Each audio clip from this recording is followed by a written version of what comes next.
Hello guys, तो आज हम एक और एसएमई आईपीओ की बात करने वाले हैं। इस कंपनी का नाम है अनोंदिता मेडिकेयर। ये कंपनी बेसिकली कॉन्डम मैन्युफैक्चरर है।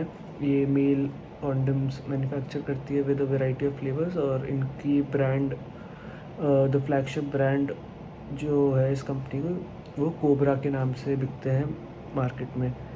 तो ये company based out of Noida, Uttar Pradesh है। और ये इनकी capacity 562 million condoms per annum की है। और ये बताते हैं कि ये एक सस्टेनेबल प्रोडक्शन प्रैक्टिस फॉलो करते हैं, जिसमें they use CNG as a clean environmentally friendly fuel for their manufacturing plant. तो ये कंपनी आईपीओ ला रही है। इसके प्रमोटर्स हैं Mr Anupam Ghosh, Mrs Sonia Ghosh and Mr Rishant Ghosh. तो अनदर फैमिली ओन्ड बिजनेस जो आईपीओ के साथ आ रहे हैं। और ये 2024 से पहले तक एक सोल प्रोप्राइटरशिप बिजनेस था अंडर मिस्टर अनुपम घोष, और ये 2024 में इन्होंने at the end of 2024 they have turned it into a public limited company. तो अब ये आप इनकी अगर बुक्स देखेंगे तो थोड़ा सा आपको कन्फ्यूजन से लगेगा, because they have move from being a sole proprietorship business to a public limited company.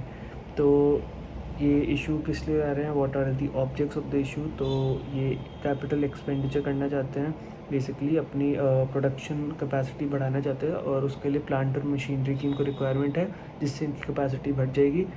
तो उसके लिए इनको अराउंड 6 CR के फंड्स की रिक्वायरमेंट है। उसके अलावा इनको 35 CR वर्किंग कैपिटल की रिक्वायरमेंट है, जो ये बता रहे हैं।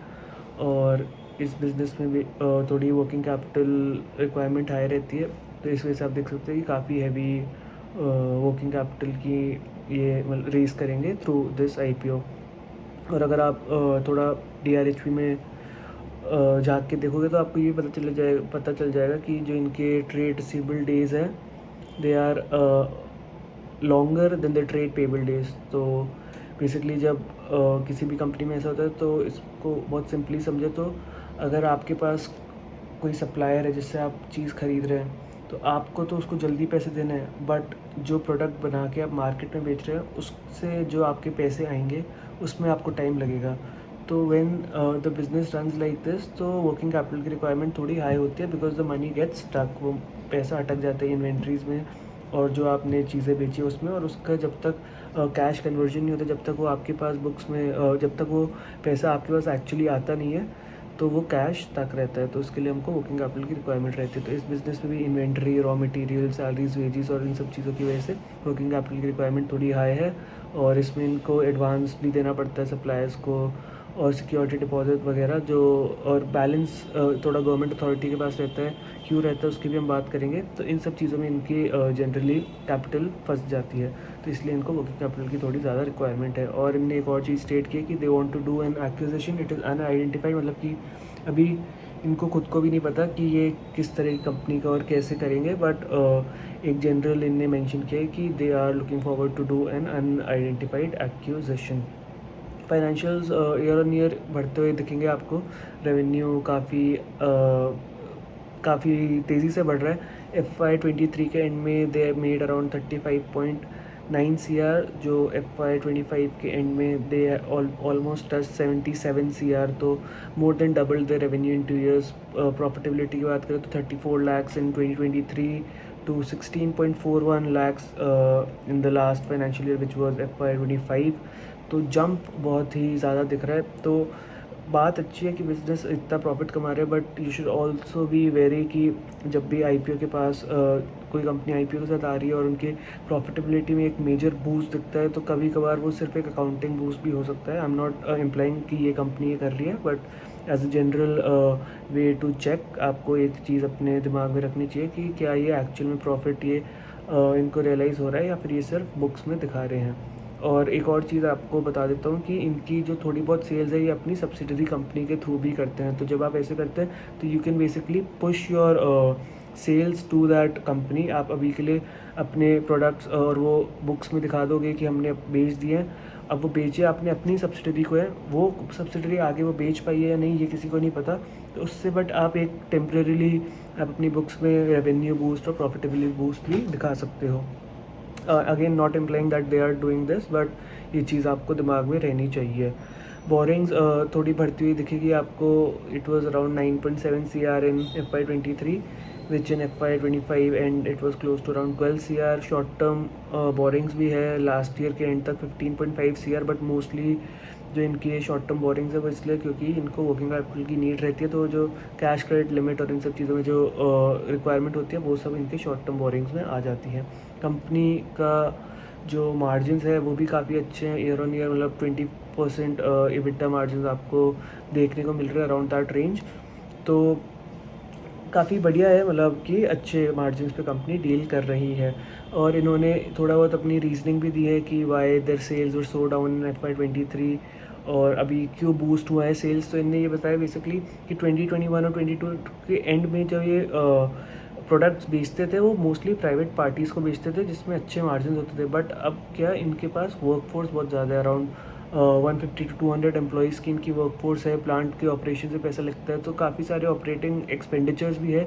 और इसके साथ साथ ये बहुत सारा अपना जो सामान है ये गवर्नमेंट को भी बेचते हैं। दे do a lot of government orders, उसकी हम बात करेंगे।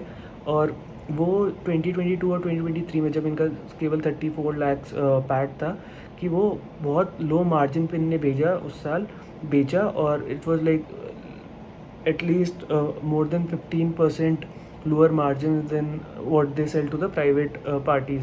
तो इस वजह से 2023 एंड में आप देखोगे कि थोड़ा सा बिजनेस टर्बुलेंट टाइम्स के थ्रू जा रहा था और इनके मार्जिन में भी रिडक्शन आया था ओवरऑल, और इस रीज़न की वजह से थोड़ा सा इनकी प्रॉफिटेबिलिटी पे भी इफेक्ट आया था। बट FY23-24 में अब इनने बताया कि जो प्राइसेस है, जो गवर्नमेंट ऑर्डर्स ये करते हैं वो ऑलमोस्ट 9% से इंक्रीज़ हो गए हैं।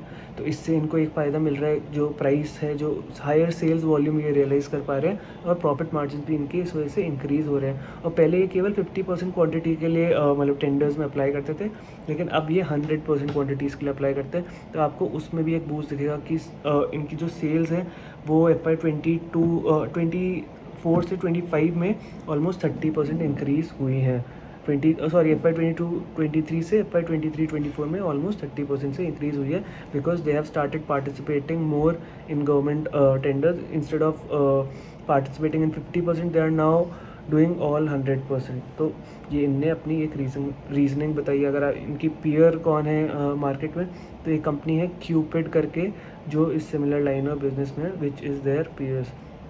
थोड़ी बहुत रिस्क बिजनेस में जो मैंने आपको बताया रिलेटेड पार्टी ट्रांजैक्शन थे कि अपने सब्सिडरी को भी के थ्रू सेल्स करते हैं, तो वो कभी कभार रिस्की हो सकता है, क्योंकि क्या वो सब्सिडरी आगे बेच पा रही है, नहीं बेच पा रही, that is always a question. और टेम्परेली बूस्ट सेल्स में आप दिखा सकते हो अपनी इन्वेंट्री सब्सिडरी की तरफ पुश करके।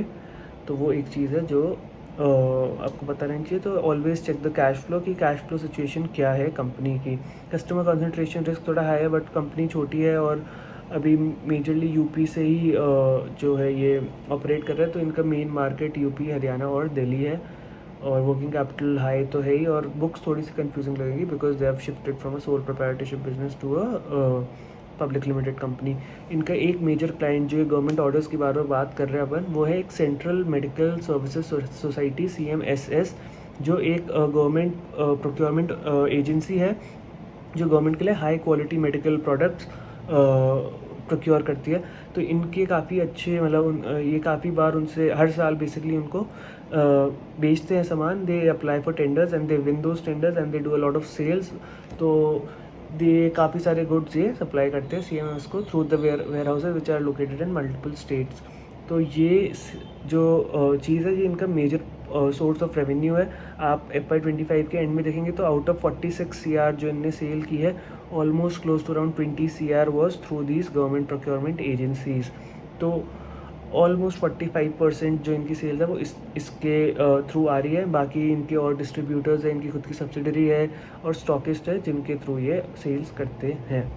और कैपेसिटी यूटिलाइजेशन भी कंपनी की अभी सही स्टेज पे चल रही है। Basically it's at 46%। Now the 100% capacity is basically when the company is operating in 3 shifts, but ये 46% इसलिए क्योंकि अभी 2 शिफ्ट में ही काम कर रहे हैं। तो आप देख सकते हो कि out of 66% which should be the maximum capacity in 2 shifts, ये 46% ऑलरेडी रीच कर रहे हैं।